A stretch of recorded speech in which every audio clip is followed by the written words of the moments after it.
Remember tariffs? Those taxes on imports that countries sometimes use to protect their own industries? They're back in the news, folks, and this time they're bigger than ever. President Trump recently dropped a bombshell.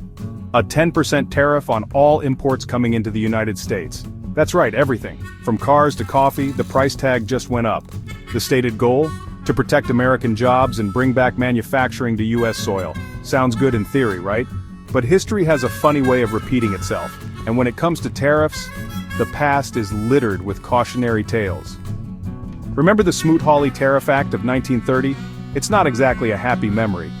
That little piece of legislation, enacted during the Great Depression, slapped hefty tariffs on thousands of imports. The result? It backfired spectacularly, deepening the depression and triggering a global trade war. So what exactly are these new tariffs all about? In a nutshell, Trump's plan throws a 10% tax on pretty much everything coming into the United States. He's calling it a way to protect American jobs and make other countries play fair on trade. But here's the thing. Tariffs are a double-edged sword.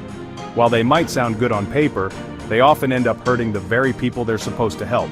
Think about it. When prices on imported goods go up, guess who ends up paying the price? That's right, American consumers. And it's not just shoppers who are feeling the pinch.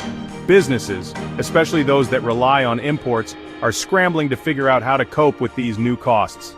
The stock market, never a fan of uncertainty, has already taken a nosedive. This whole tariff situation has a lot of people asking a scary question. Are we on the verge of another Smoot-Hawley disaster? It's a fair question, given the eerie similarities between Trump's tariffs and that infamous piece of legislation from the 1930s. Both involved slapping tariffs on a wide range of imports with the goal of protecting domestic industries, and both were met with swift retaliation from other countries, triggering a tit-for-tat trade war that hurt everyone involved. History has shown time and time again that protectionist policies like these rarely end well. They tend to disrupt global trade, raise prices for consumers, and stifle economic growth. Section 4. The fallout experts predict a bumpy ride.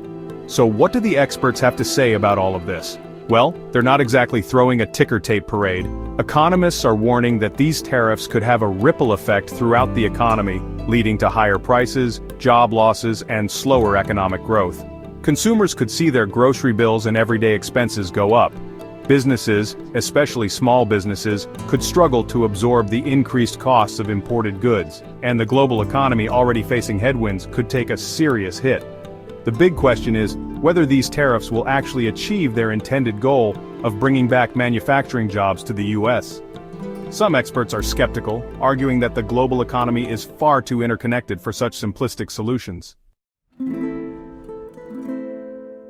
Section 5. Déjà vu or disaster. Only time will tell. So, are we headed for a repeat of the Smoot-Hawley debacle? Or will this time be different? It's still too early to say for sure. The global economy is a complex beast, and predicting the long-term impact of such a major policy shift is a fool's errand. One thing is certain, these tariffs have injected a huge dose of uncertainty into the global economy. Businesses are left wondering how to plan for the future. Consumers are bracing for higher prices, and the world is watching nervously to see what happens next. Will these tariffs protect American jobs and boost the economy as intended? Or will they backfire, harming consumers, businesses, and the global economy as a whole? Only time will tell. But one thing is clear, we're in for a wild ride.